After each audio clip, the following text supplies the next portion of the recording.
gorgeous mice, expositors, spiders, flies, functions general, by beds, crocs, hogs, planes, and chemistry.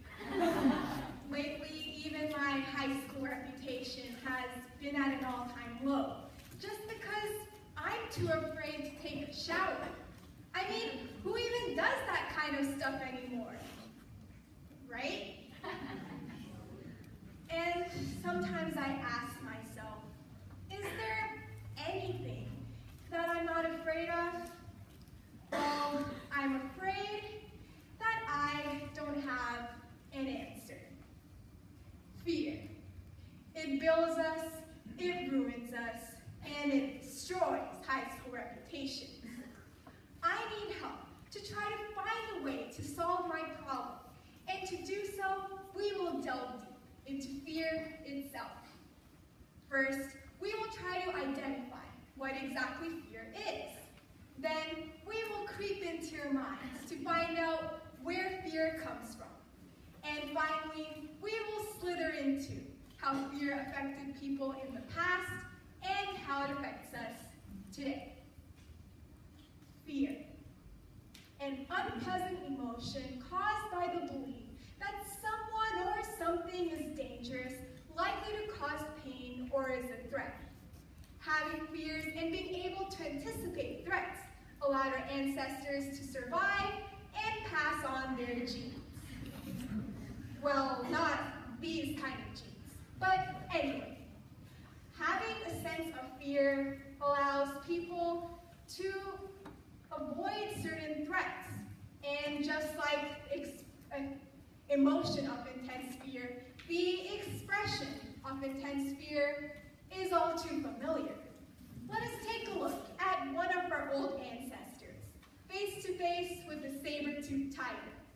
Wide eyes, flaring nostrils, wobbly knees, and maybe even wet pants. But all these signs serve a purpose, even wet pants. They all increase our sensory input and our ability to face danger. For example, widened pupils allow for more light to pass through your eyes. The weakness you feel is a fright response by your body trying to play dead in an effort to appear unappetizing to a predator. I think that leg here already takes care of that. And finally, our favorite, wet pants occur to make our body lighter for running away if needed, or to make an embarrassing story. But why do fears develop? A lot of fears have evolved through evolution, such as a fear of heights or a fear of the dark. Most other fears arise through a process known as classical conditioning. One of psychology's most famous experiments that demonstrates this is the Little Albert experiment. American psychologist John Watson taught this 11-month-old child, nicknamed Little Albert, to fear white rats for the sake of experimentation and probably his own twisted pleasure. Little Albert initially had no fear of white rats, but later on, whenever he saw one of them, Watson would play a terrifyingly loud noise right behind the child. Little Albert quickly learned to fear white rats, screaming and crawling away when he saw them, and began to fear other white furry objects too, including cotton balls. Poor kid. And finally, why do we even feel fear? Fear is an almost entirely autonomic process, controlled by our most essential organ, the brain. Although most people I know don't seem to use it very much. This process is activated by an unexpected, possibly threatening stimulus, such as this math pop quiz. As soon as you notice the quiz, your brain sends this data to the hypothalamus, which sends this data to the amygdala to initiate the fight or flight response. At the same time, your brain sends this data to the thalamus, which sends this data to the hippocampus to determine if the stimulus actually poses a threat. As far as I know, math tests are always a be afraid of things that threaten us, such as closed spaces, heights, unknown insects, math tests, and taxes. But why do we fear things that have no apparent threat, such as, such as books, clowns, or even this teddy bear with a full set of human teeth? A lot of weird fears arise from processes similar to classical conditioning. We associate the fear we experience to an object and begin to fear that object. Most other fears, such as fears of clowns or teddy bears with human teeth, are matters of ambiguity. When our brain encounters a situation that we can't comprehend, like celebrities and their life decisions, we become creeped out. Ambiguity scares us. We fear the unknown. Even though we rarely realize it, a lot of history is also controlled by fear.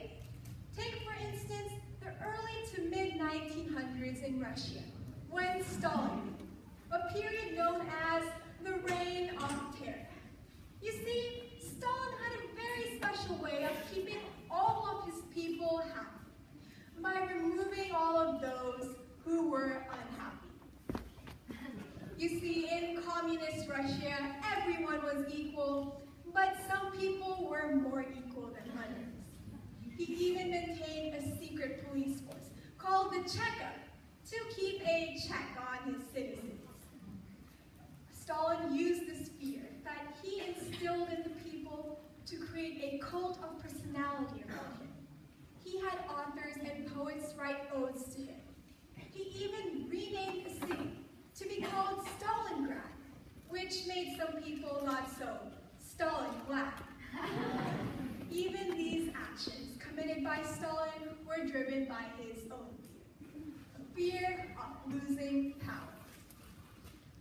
Fear has put people at odds with one another, and at times has frankly wreaked havoc when there really was nothing to be afraid of, such as Y2K, the Mayan calendar, or when North Korea threatens nuclear war. Oh, Kim Jong-un, you are just too cute. In all of these examples, from history to the present, fear was the main culprit. We have fears to help us distinguish right from wrong, but at some times, fear itself is what can manipulate us to do wrong. When we fear, we obey. We will do anything to make ourselves feel safer. According to author Terrell E. Arnold, who authored several books and articles regarding foreign affairs, fear is the main reason for several global issues today. Fear is used by governments, gangs, and terrorist groups to establish unrestrained control. Fear is what causes problems in the world today.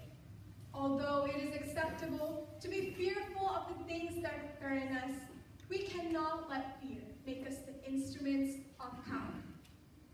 As revolutionary leader Aung San Suu Kyi once said, "It is not power that corrupts, but fear.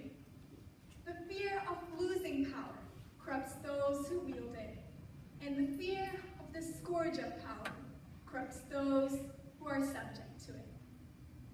You know, through my lengthy life experiences, I've realized that a little bit of fear is good to keep you on your toes, but too much isn't a lot of fun either. But don't worry, you see, I've finally come up with a solution. There's this person who's always been there for me through thick and thin, and I never realized how much he meant to me until now. He was my solution all along. Mr. Teddy. I mean, what keeps fear away better than a bundle full of cuteness? I know, it's not the perfect solution, and it's not really going to help with my high school reputation. But at least I know with my teddy bear's wonderful personality, to fear not. That is, once I get over his looks.